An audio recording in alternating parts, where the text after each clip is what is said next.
우리에게 주시는 하나님의 말씀은 전도서 4장 1절로 3절까지 말씀입니다. 구약성경 951페이지에 있습니다. 한 목소리로 봉독합니다.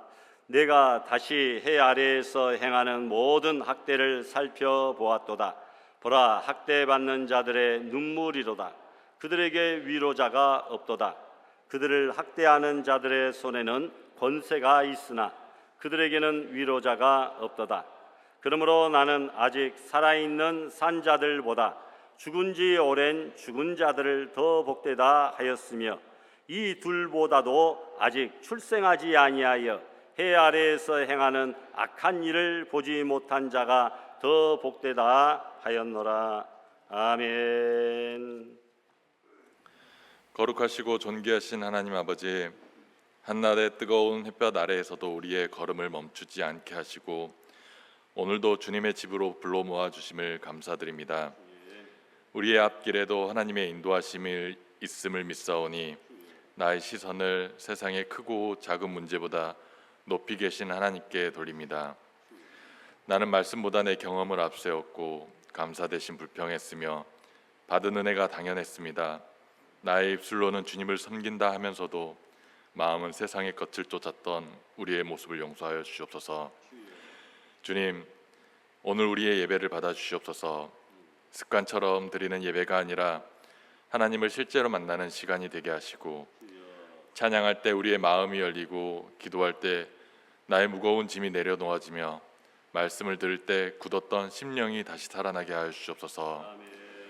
교회 안에 처음 사랑을 회복하여 주시옵소서. 오래 믿었다는 익숙함 때문에 감격을 잃지 않게 하시고 예배의 자리에서 멀어진 성도들을 기억하고 찾아가는 교회가 되게 하여 주시옵소서. 지난 일 동안 진행되었던 여름 수련회와 여름 성경 캠프를 안전하게 마치게 하신 것을 감사드립니다. 이번 여름의 시간들이 단순히 지나간 행사가 아니라 우리 자녀들과 성도들의 마음에 하나님의 말씀과 열심히 깊이 새겨진 시간이 되게 하옵소서. 특별히 다음 세대를 위하여 기도합니다. 우리도 믿음을 다음 세대에게 물려주는 부모와 교회가 되게 하여 주시옵소서.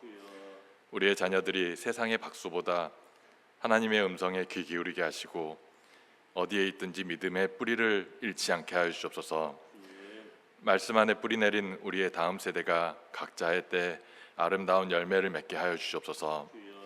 남은 사역을 감당하는 이들에게도 필요한 힘을 채워 주시옵소서. 행사를 준비하는 사람의 계획보다 하나님의 뜻이 먼저 서게 하시고 모든 만남보다 사람을 세우고 믿음을 자라게 하는 열매가 있게 하여 주시옵소서. 무더운 8월을 보내는 성도들의 삶도 살펴주시옵소서.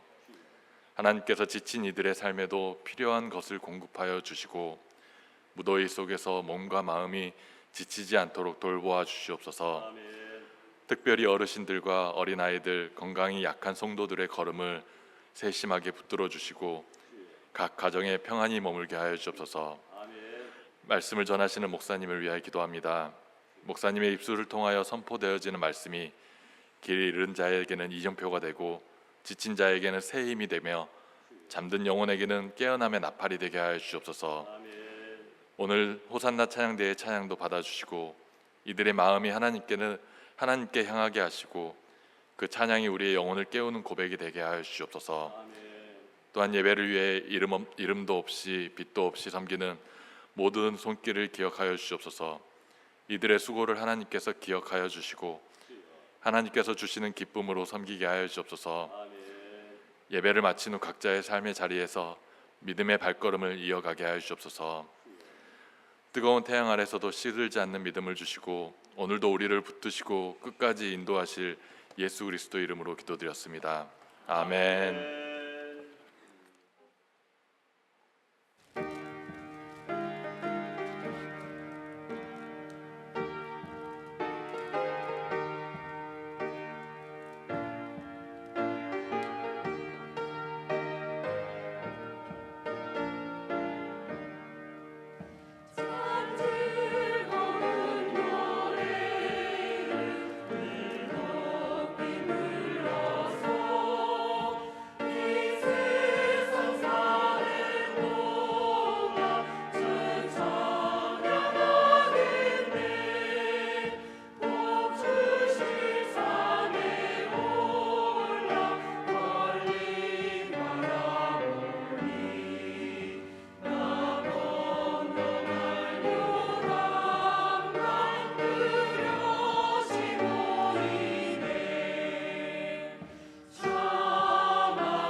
할렐루야. 아멘. 감사합니다. 오늘 굉장히 무덥죠? 제일로 무더운 날일 것 같은데요. 교회 에어컨 설비가 다 있지만 한 50%밖에 가동 안 했습니다. 여러 가지 사정상. 그러니까 여러분들 선풍기 앞에 에어컨 옆으로 잘 많이 비어 있네요. 옮기셔서 더우신 분들은 그렇게 예배를 드려주시면 감사하겠습니다. 우리 민우하고 동민이 안 더울까? 5명 한 자리에 붙어 있으니까 앞줄로 와봐. 둘이 남자친구들 그 바로 앞줄로. 그래. 넓게 앉아요. 넓게. 그래. 주양이, 차연이, 선아 넓게 앉고 넓게. 우리 선아는 그 어떤 누구보다도 더 힘든 지난 한 주를 보냈어요. 그 전주는 비전 캠프 갔다 와서 지난주는 주일부터 일월화 한 팀, 화수목 한 팀, 목금토 한 팀, 이런 식으로 계속 강사로 율동 찬양 율동 강사로 활동하면서 얼마나 고생했는지 몰라요. 아주 피지땀을 흘리고 오늘 지쳐 있을 거예요. 하나님께서 힘 주실 줄 믿고 우리 예주도 왔는데요. 열심히 아주 캠프를 잘 다녀온 것 같아요. 활동을 아주 열심히 했어요. 우리 성재도 그러고 그 옆에 친구 이름 뭐죠? 주영이. 아주 열심히 모범적으로 캠프 참여하는 우리 친구들이었어요. 감사합니다. 아주 최선을 다해서 열심히 잘했습니다. 우리 금주에 암송 성구 낭독하십시다. 시작. 8월 2일 주일 요한계시록 3장 3절 말씀. 그러므로 내가 어떻게 받았으며 어떻게 들었는지 생각하고 지켜 회개하라. 만일 일깨지 아니하면 내가 도둑같이 이르리니 어느 때에 내게 이르는지 내가 알지 못하리라. 아멘.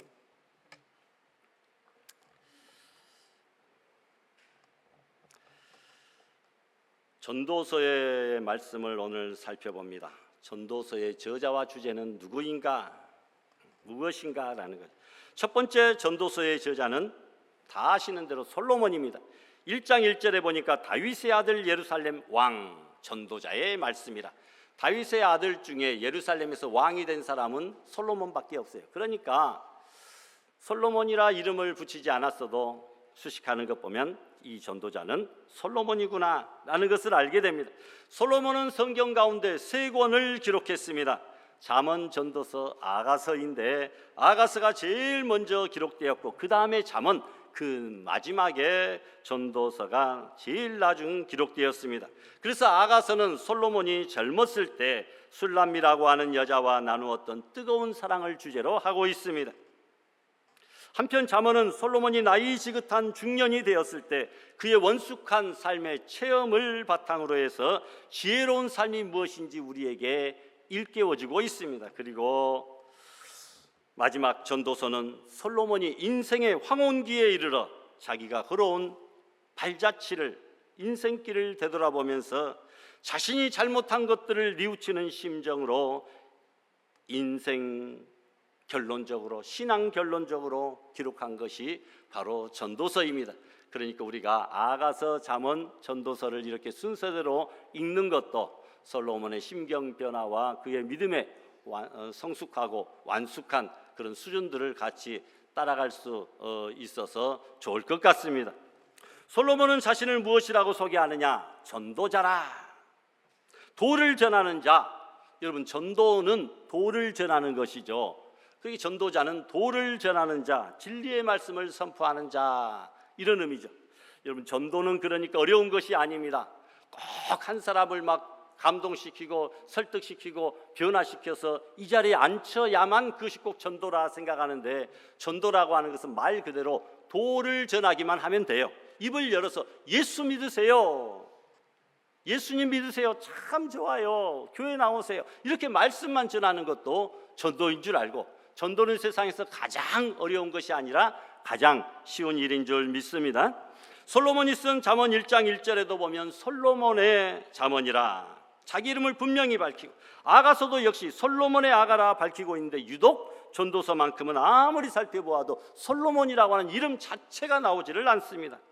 왜 솔로몬은 전도서에서 자기 이름을 나타내는 것을 꺼려했을까? 솔로몬은 하나님의 복을 많이 받았습니다. 큰 지혜도 권력도 받았고 남보다 엄청난 부귀영화도 누려보았습니다. 그런데 육신이 너무 편해지니까, 배부르고 등 따스우니까, 시간의 여유와 물질의 풍요로움이 생기니까 많은 처첩들을 거느리고 육신의 쾌락에 젖어들기 시작했습니다. 급기야 이방 여인들의 꿰매에 빠져서 거룩한 땅 이스라엘에 이방의 헛된 우상을 들여오기 시작합니다. 그러니 하나님은 솔로몬을 징계합니다.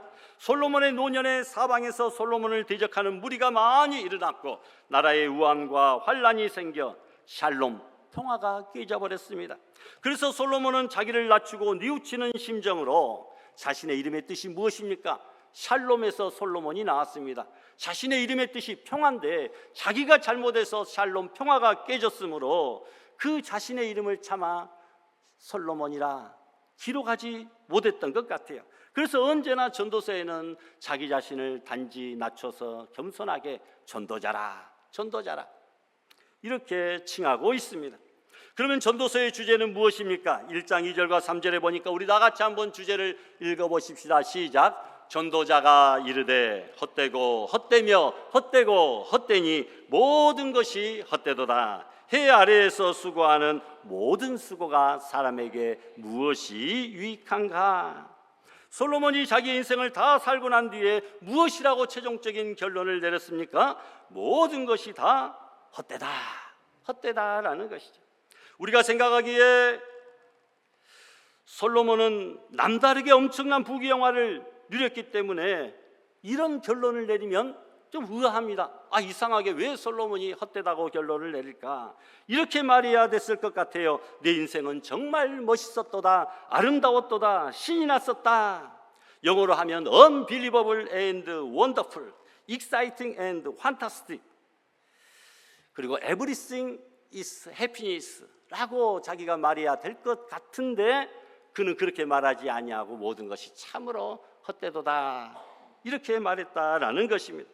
솔로몬이 자기 인생이 얼마나 허무하게 느껴졌으면 이 짧은 구절 속에서 헛되다는 말을 몇 번이나 했어요?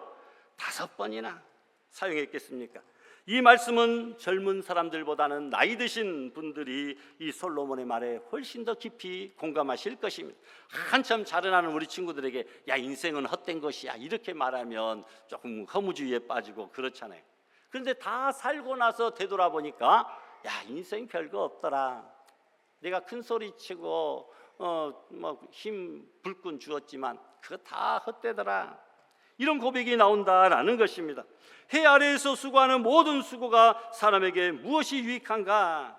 솔로몬은 해 아래에서 이 땅에서 많은 수고를 하였지만 결국은 자기에게 아무 유익이 없었다 그렇게 고백합니다. 이 땅에서 하나님을 떠난 인생은 헛될 수밖에 없다라고 하는 사실을 그는 암묵적으로 우리에게 운변하고 설교하고 있는 줄 믿습니다. 여러분, 이것이 어찌 솔로몬에게만 해당되는 것일까요? 그렇지 않습니다. 우리 모두에게 다 해당되는 말씀인 줄 믿습니다. 두 번째로 본문에서 솔로몬은 네 종류의 사람을 우리에게 설명하고 있습니다. 헛된 인생을 살아가는 네 종류의 사람, 이 네 종류의 인생들이 다 불행하다고 말씀합니다. 심령에 낙이 즐거움이 없습니다. 왜 그렇습니까? 결론은 그들이 하나님이 없는 자들이기 때문이다 라는 거죠. 오늘 말씀을 받다가 혹시 나는 그 가운데 해당되는 사람이 아닌가? 나도 심령에 하나님이 없어서 심령의 낙을 누리지 못하고 헛되게 살아가는 그런 존재가 아닌가? 한번 체크해 봐야 됩니다. 내가 이래서 그동안 마음에 평안이 없었구나, 내가 이래서 예수를 믿는다고 하면서도 행복하게 살지 못했구나 라는 것을 발견할 수 있기를 바랍니다. 첫 번째 사람, 이 세상에서 학대받고 있는 인생들도 있다라고 말합니다. 학대를 받으며 사니 무슨 심령에 낙이 있을 수가 있겠습니까? 1절에 내가 다시 해 아래에서 행하는 모든 학대를 살펴보았도다. 예나 지금이나 마찬가지입니다. 해 아래 인생이 있는 곳에 어디나 학대가 있기 마련입니다. 가진 사람은 못 가진 사람을 착취합니다. 배운 사람은 못 배운 사람을 무시합니다. 힘 있는 사람은 힘 없는 사람을 억누릅니다. 그런데 학대받는 사람의 가장 큰 문제가 무엇입니까? 그것을 솔로몬이 계속 말씀하고 있는데, 보라, 학대받는 자들의 눈물이로다. 그들에게 누구가 없다고요? 위로자가 없다. 학대받는 자가 눈물을 흘리는데 문제는 학대받는 사람에게 참으로 위로해 주는 사람이 없다는 것입니다. 솔로몬은 위로받지 못하는 사람, 학대받는 사람의 비참한 모습을 보면서 2절에 이렇게 말씀합니다. 우리가 읽은 말씀이에요. 그러므로 나는 아직 살아있는 산자들보다 죽은 지 오랜 죽은 자들을 더 복되다 하였으며, 여러분, 위로받지 못하고 사느니 차라리 사는 것보다 죽는 것이 더 낫지 아니하냐, 이런 말이. 거기서 한 걸음 더 나아가서 솔로몬은 심지어 이렇게 말합니다. 이 둘보다도 아직 출생하지 아니하여 해 아래에서 행하는 악한 일을 보지 못한 자가 더 복되다, 이렇게까지 이야기를 합니다. 그러니까 차라리 태어나지 않았더라면 이 세상에서 자행되는 악은 아예 보지도 못했을 거니까 차라리 나지 아니한 것이 더 낫지 아니할까, 이렇게까지 말을 한다는 것입니다. 해 아래 인생이 있는 곳에는 어디에나 악이 있고 학대가 있고 그에 따른 인생의 무거운 짐들이 다 있기 마련입니다. 우리 중고등부만 무거운 짐이 있는 것이 아니고 우리 어르신들도, 어른 되면 나 이제 행복하고 편하겠지, 어르신들도 거기에 걸맞는 무거운 짐들이 있고 더 어른 돼도 똑같이 무거운 짐과 학대와 고통이 다 있더라라는 것이죠. 해 아래 인생 어디에나 인생의 무거운 짐 다 있다는 겁니다. 힘든 일 당하고 어렵고 억울하고 슬픈 일 당할 때 어디에서 우리가 위로를 찾을 수 있을까? 해 아래 인생은 어느 누구도 우리의 참된 위로자가 될 수 없다는 결론을 우리는 늘 느끼며 살아가고 있습니다. 욥이 어려운 공경에 처해 있습니다. 3명의 친구가 찾아와 위로해 주기 위해서 온갖 말을 다해 해주었지만 욥이 세 친구에게서 과연 위로를 받았습니까? 오히려 그들 때문에 마음이 더 아플 뿐이었습니다. 내가 믿었던 사람 때문에 믿었던 만큼 마음에 더 큰 상처를 받게 되는 경우가 얼마나 많습니까? 해 아래 인생은 어느 누구도 친구라 할지라도 참된 위로자가 될 수 없다라는 거예요. 믿었던 만큼 배신감은 더 커요.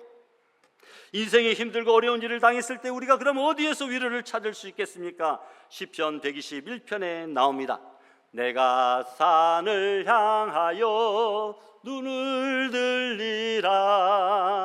나의 도움이 어디서 올꼬. 전지 지으신 여호와 나의 하나님, 영원 무궁히 지키시리로다.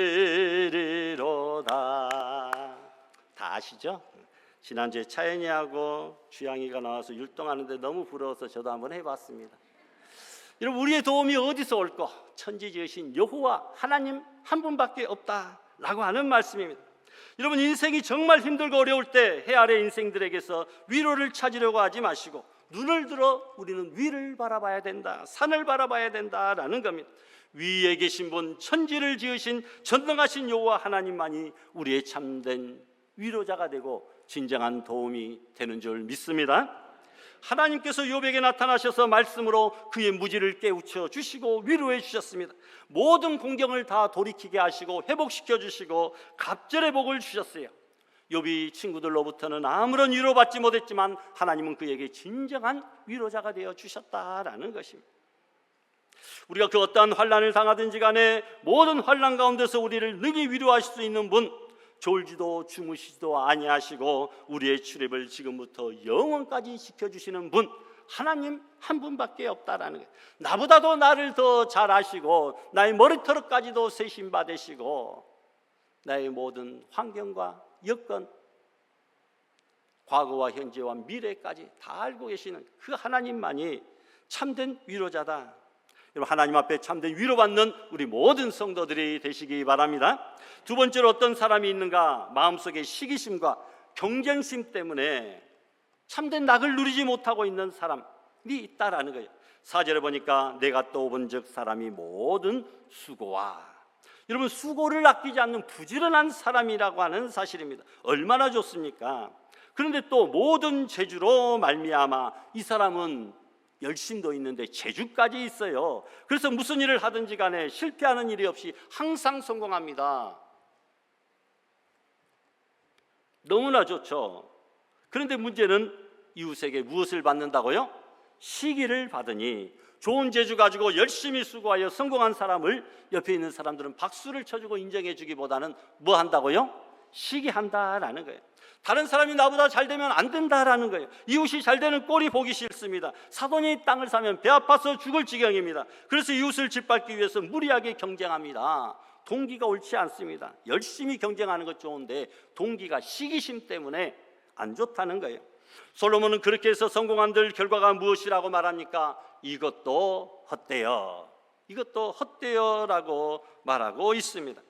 하나님이 그런 성공을 기뻐하시고 인정해 주시겠습니까? 그러니 헛될 수밖에 없다. 모든 성공을 무엇이라고 말하고 있습니까? 바람을 잡는 것이로다. 그가 그렇게 성공해봤자 결국은 바람을 잡는 것이다 라고 말합니다.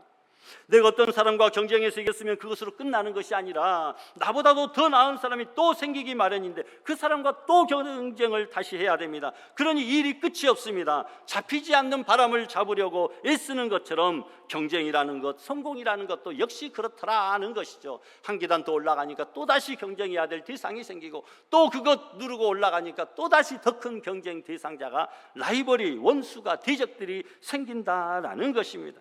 여러분, 성공도 하나님 안에서의 성공이 진짜 성공인 줄 믿습니다. 피조물인 우리 인생의 또 다른 삶의 본분은 창조주 하나님께 영광을 돌리는 일입니다. 사도 바울이 고린도전서 10장에 그런즉 너희가 먹든지 마시든지 무엇을 하든지 다 무엇을 위해서? 하나님의 영광을 위하여 하라. 우리가 무엇을 하든지 하나님의 영광을 위하여 하는 일이 되어야 된다. 내가 이 일을 하면 하나님이 기뻐하실까? 하나님의 영광을 받으실까? 내가 이 일을 통하여 반드시 하나님께 영광을 돌리리라. 이런 마음을 가지고 무슨 일을 하든지 해야 되는 줄 믿습니다. 세 번째는 어떤 사람이 있습니까? 자기가 최고라고 착각하고 자기 혼자만 생각하는 이기주의적인 독불장군들이 있다라는 것입니다. 다른 사람과 어울릴 줄도 모르고 자기가 제일인 줄 압니다. 자기 아니면 아무도 그 일을 못하는 줄 압니다. 그러나 인간은 혼자 사는 존재가 아니라 이웃과 더불어 사는 존재다라는 겁니다. 자기 혼자만을 생각하는 독불장군에게 오늘 지혜자는 무엇이라고 말하고 있습니까? 8절에 보니까 어떤 사람은 아들도 없고 형제도 없이 가족이 없다는 겁니다. 그러나 우리 육신의 가족이 없다 할지라도 우리가 마음의 문을 넓게 열면 이웃사촌이라고 있고 우리 교회 성도들도 다 가족들입니다. 그런데 이 사람에게는 홀로 있으나 철저하게 혼자다라는 거예요. 아내도 없고 친구도 없고 동업자도 없고 철저하게 혼자. 그의 모든 수고에는 끝이 없도다. 다른 사람 불러서 같이 일하면 좋은데 그저 혼자서만 수고를 합니다. 왜 그렇게 한 줄 아십니까? 그의 눈은 부요를 족하게 여기지 아니하면서 그 벌어놓은 부수입을 자기 혼자 다 독차지해도 양이 차지 않는데 다른 사람과 동업해서 나누려고 하니까 그가 아깝거든요. 그러니까 끝까지 혼자서만 일한다. 다른 사람과 협력하지 아니한다라는 거예요. 결국은 허전한 마음이 되어서 무엇이라고 말합니까? 내가 누구를 위하여는 이같이 수고하고 나를 위하여는 행복을 누리지 못하게 하는가? 뼈 빠지게 고생해봤자 누구를 위한 수고냐는 것입니다. 아무도 유익 얻을 사람이 없습니다. 죽어서 자기 재산 가지고 갈 수도 없는 것이고 그렇다고 재산을 물려줄 아들이나 형제가 있는 것도 아니다. 그 결과가 8절 끝부분에 나왔습니다. 뭐라고 말합니까? 이것도 헛되어 불행한 노고로다. 혼자서 사는 것, 협력하지 않는 것, 불행하다라는 겁니다. 여기서 지혜자 솔로몬은 우리에게 연합의 귀중한 진리를 가르치고 있습니다. 9절에 보니까 뭐라고 이야기한지 같이 읽어봅니다. 두 사람이 한 사람보다 나으면 그들이 수고함으로 좋은 상을 얻을 것입니다. 혼자서 하지 말으라는 거예요. 두 사람, 백직장도 맡들면 낫다라고 말합니다. 협력할 때 얻게 되는 좋은 결과가 무엇입니까? 광야길은 울퉁불퉁하고 군데군데 웅덩이가 파져 있습니다. 더구나 그 험한 길을 밤중에 여행하게 되면 밤중에 걸려 넘어지겠죠. 그래서 10절에 뭐라고 말합니까? 혹시 그들이 넘어지면 그 하나가 그 동물을 붙들어 일으키려니와. 여러분, 그래도 함께 여행하는 사람이 있으면 다른 사람이 그를 붙들어 일으켜서 안전한 곳으로 피신시킬 수가 있지만 혼자 여행한다고 생각해 보십시오. 홀로 있어 넘어지고 붙들어 일으킬 자가 없는 자에게는 무엇이 있다고요? 화가 있으리라. 동업하지 않고 협력하지 아니하고 혼자서 이기적으로 독불장군식으로 너희들 다 필요 없어, 나 혼자 할 거야, 나만 할 수 있어, 이렇게 말하는 사람에게는 결국은 화가 있으리라 말합니다. 이제 밤이 되었습니다. 광야는 일교차가 심하여 낮에는 아주 덥고 밤에는 또 아주 춥습니다. 그래서 11절에 뭐라고 이야기합니까? 같이 합니다. 두 사람이 함께 누우면 따뜻하거니와. 혼자라면 아무리 두꺼운 옷을 입어도 그 추위를 혼자서 당해야 됩니다. 그러나 두 사람이라서 등을 대고 또는 끌어안고 잔다면 체온이 서로 통하기 때문에 그만큼 더 따뜻하다라고 성경은 말합니다. 또한 여러분, 광야에는 강도가 나타날 위험이 있습니다. 12절에 뭐라고 말합니까? 한 사람이면 패하겠거니와 두 사람이면 맞설 수 있나니 세겹줄은 쉽게 끊어지지 아니하느니라. 여러분, 강도 만날 때 혼자서는 어렵지만 두 사람이, 하나님의 일은 특별히 협력이 필요합니다. 세상도 그러하다면 하나님의 일은 더더욱 그러하겠죠. 우리 신앙 공동체는 서로가 선한 협력자, 동업자가 될 때에 서로에게 유익이 발생한다라는 거죠. 이스라엘 백성들이 아말렉과 전쟁할 때 모세가 산꼭대기에서 손을 들고 기도하고 아론과 훌은 그 기도의 손이 내려오지 않도록 서로 붙들어 올리고 협력하였을 때 그 전쟁은 승리를 거두게 된 것이, 솔로몬은 협력의 중요성을 너무나 잘 알고 있습니다. 그래서 여러분, 한 사람보다 두 사람일 때가 훨씬 좋습니다. 하나님께서 우리 사람을 지으실 때에 아담 혼자 지내는 것이 좋지 않아 보여 돕는 배필 하와를 만드셔서 짝이 되게 하시고 너무나 좋으시니까 보시기에 어떻게 했다고요? 그냥 좋았더라가 아니고 심히 좋았더라. 다른 거 다 만들 때는 하나님이 보시기에 좋았더라 했는데 아담과 하와를 만들고 나서 마지막 6일째는 보시기에 어떻게 해요? 심히 좋았더라, 이렇게 말씀하셨습니다. 누가복음 10장에 70명의 전도대 파송할 때에도 둘씩 짝을 지어 파송했어요. 한 사람이 해코지 당하면 옆에 사람이 도와주고 신고하기도 하고, 다른 사람이 공격적으로 질문하면 이 사람이 갑자기 어안이 벙벙해서 말문이 막히면 옆에 사람이 가만히 보고 있다가 대답도 그냥 대신 해주기도 하고요. 한 사람이 복음을 전하면 옆에 사람이 간절히 눈을 뜨고 마음속으로 기도로 협력할 수 있도록 하기 위하여 혼자가 아니라 둘씩 짝을 지어 파송했다. 우리 교회도 전도할 때 둘씩 짝을 지어 파송합니다. 여러분, 직장에서도 어려운 작업할 때에도 혼자 일하면 요즘에 안 됩니다. 반드시 둘씩 이렇게 짝을 지어서 일을 해야 사고가 나도 금방 대처할 수가 있습니다. 혼자보다 둘이 낫기 때문에 예수님도 두세 사람이 내 이름으로 모인 곳에 나도 그들 중에 있느니라. 혼자 있는 곳에가 아니라 두세 사람이 모인 곳에 나도 그들 중에 있다. 여러분, 예수님의 이름으로 힘을 합칠 것을, 협력할 것을 말씀하고 있습니다. 여러분, 두 사람은 서로 도울 수가 있습니다. 여기서 멘토링 운동이 일어납니다. 어떤 소경이 냇물을 건너게 되었어요. 그런데 앞이 보이지 않아 징검다리를 건널 수가 없습니다. 다리가 불편한 사람도 냇물을 건너게 되었습니다. 그런데 다리를 절어서 징검다리를 제대로 건너뛸 수가 없다는 겁니다. 이때 소경이 말합니다. 그러면 잘 됐다. 나는 앞을 못 보아도 다리는 성하고 당신은 다리는 성치 못해도 눈은 멀쩡하니 내가 당신을 업어줄게. 당신은 나의 눈이 되어서 나를 잘 인도해달라. 그래서 다리를 잘 건너갔다는 이야기가 있습니다. 성경에서도 하나님께 쓰임받은 사람들은 모두 신앙에 좋은 멘토들이 있었습니다. 자기를 이끌어 도와주는 사람, 후견인, 후원자, 선생님, 선지자, 지사장, 목회자, 이런 사람들이 반드시 그들 가운데 있었다라는 것입니다. 우리에게도 우리의 신앙의 멘토, 우리를 기도로 협력하고 말씀으로 이끌어주는 그런 좋은, 또 상담으로 우리를 격려해주는 그런 멘토들도 있을 줄 알아요. 그러나 여러분, 우리의 영원한 멘토, 진정한 멘토는 우리 주 예수 그리스도이신 줄 믿습니다. 협력하는 곳에는 무슨 효과가 나타날까요? 시너지 효과가 나타난다는 거죠. 신과 에너지가 합성된 말입니다. 함께와 힘. 그래서 함께 힘을 모은다라는 거예요. 그래서 1+1은 산수로는 2입니다.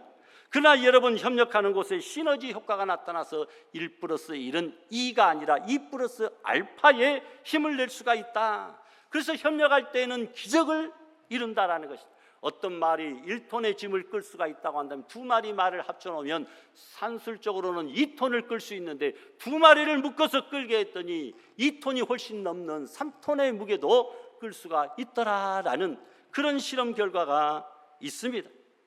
여러분, 협력할 때 기적을 이루는 것이죠. 효과가 극대화된다는 것입니다. 서로 상승작용을 일으킵니다. 우리는 이것을 시너지 효과라고 합니다. 가정에서도 부부들이 교회에서도 성도들이, 국가에서도 위정자와 백성들이 서로 협력할 때에 시너지 효과가 일어나서 둘 다 잘 되고 서로 행복하게 될 줄 믿습니다.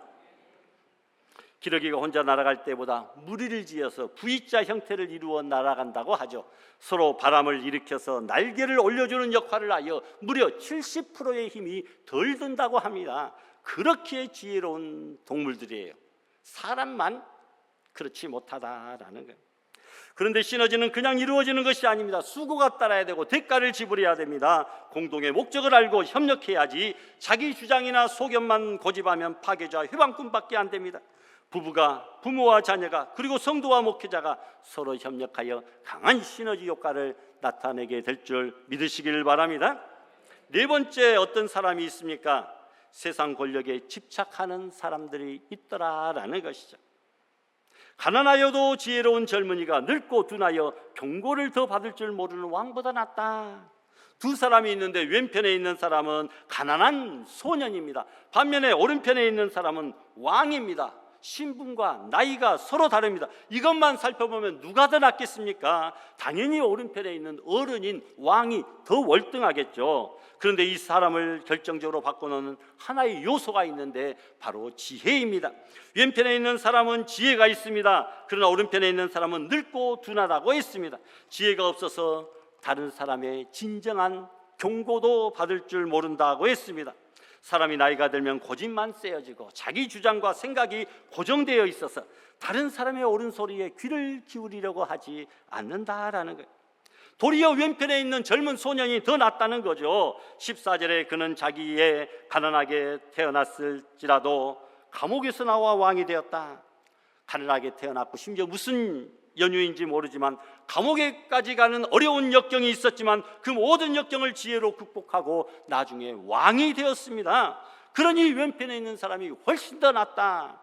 그런데 이야기가 여기서 끝나는 것이 아닙니다. 15절에 보니까 내가 본즉 해 아래에서 다니는 인생들이 왕의 다음 자리에 있다가 왕을 대신하여 일어난 젊은이와 함께 있고, 무슨 말입니까? 그렇게 지혜로웠던 소년도 왕이 되니까 세월이 흐르면서 그 이전의 왕과 똑같이 둔해지고 경고를 받을 줄 모르는 사람으로 변해갑니다. 그러므로 백성들의 마음도 새롭게 일어난 또 다른 소년에게 쏠리게 되어 있다는 거죠. 인생의 권력이라는 것도 일시적이고 덧없지만 인기와 명성도 더 그렇습니다. 영원하지 못한다. 그러니 결과가 뻔하지 않습니까? 16절에 그의 치리를 받는 모든 백성들이 무수하였을지라도 후에 오는 자들은 그를 기뻐하지 아니하리니 이것도 헛되어 무엇을 잡는 것이라고요? 바람을 잡는 것. 세상 권력에 성공에 집착하는 것도 역시 헛되더라는 것입니다. 여러분, 오늘 우리에게 주는 교훈, 결론이 무엇입니까? 세상 사람들에게는 위로자가 없다라는 것이죠. 그러나 하나님의 자녀인 우리들에게는 어떤 어려운 일이 있다 할지라도 주님이 우리와 함께하여 주시면 무거운 짐을 대신 져주시고 우리의 눈에서 흐르는 눈물을 닦아내어 주시는 줄로 믿습니다. 세상 사람들은 시기심에 사로잡혀서 살아갑니다만, 그러나 우리들은 무슨 일을 하든지 하나님의 영광을 위하여 살아가며 삶의 우선순위를 바로 잡아야 될 줄로 믿습니다. 세 번째로, 세상 사람들은 연합하지 않고 독불장군식으로 이기적이고 물질주의적으로 살아갑니다. 그러나 우리는 하나님 제일주의로 살아가야 되고, 여러분, 형제가 연합하여 동거하며 어찌 그리 아름다운고 했으니 형제가 연합해야 되고 하나님 사랑, 이웃 사랑의 모습을 가지고 살아가야 될 줄로 믿습니다. 또한 네 번째로, 세상 사람들은 덧없는 일시적인 것에 집착하면서 살아갑니다. 권력과 인기에 집착하고 명예에 집착합니다. 그러나 우리는 영원토록 변함없으신 예수 그리스도를 소망함으로 살아갈 수 있기를 부탁합니다. 그러면 솔로몬이 전도서의 결론을 어떻게 밝히고 있습니까? 인생이 그럼 헛된 것으로만 알고 끝나면 오늘 설교 잘못 들은 것입니다. 12장 13절 말씀 우리 다 같이 한번 큰 목소리로 봉독할까요? 이래 결국을 다 들었으니 하나님을 경외하고 그의 명령들을 지킬지어다. 이것이 모든 사람의 본분이니라. 아멘. 여러분, 사람의 본분 무엇일까? 본분이란 무슨 말입니까? 비행기는 하늘을 나는 것이 본분입니다. 배는 물 위를 떠다니는 것이 본분이죠. 자동차는 도로를, 기차는 레일 위를 다니는 것이 본분이죠.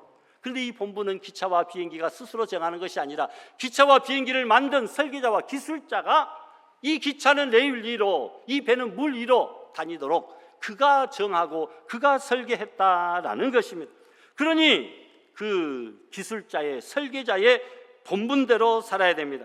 사람의 본분이 무엇이냐? 하나님이 딱 정해놓았어요. 하나님을 경외하고 그의 명령들을 지킬지어다. 이것이 모든 사람의 무엇이라고요? 본분이니라. 우리는 그렇게 살도록 하나님께서 우리를 그렇게 만들어 지어주셨으니 그 본분대로 살아야지. 기차가 물 위를 달릴 수 없잖아요. 여러분, 자동차가 하늘을 날 수가 없잖아요. 본분대로 살아가야 된다라는 것입니다. 그래서 사람의 본분은 첫 번째로 하나님을 경외하는 것이다. 이 경외한다는 말은 하나님을 사랑한다는 것이죠.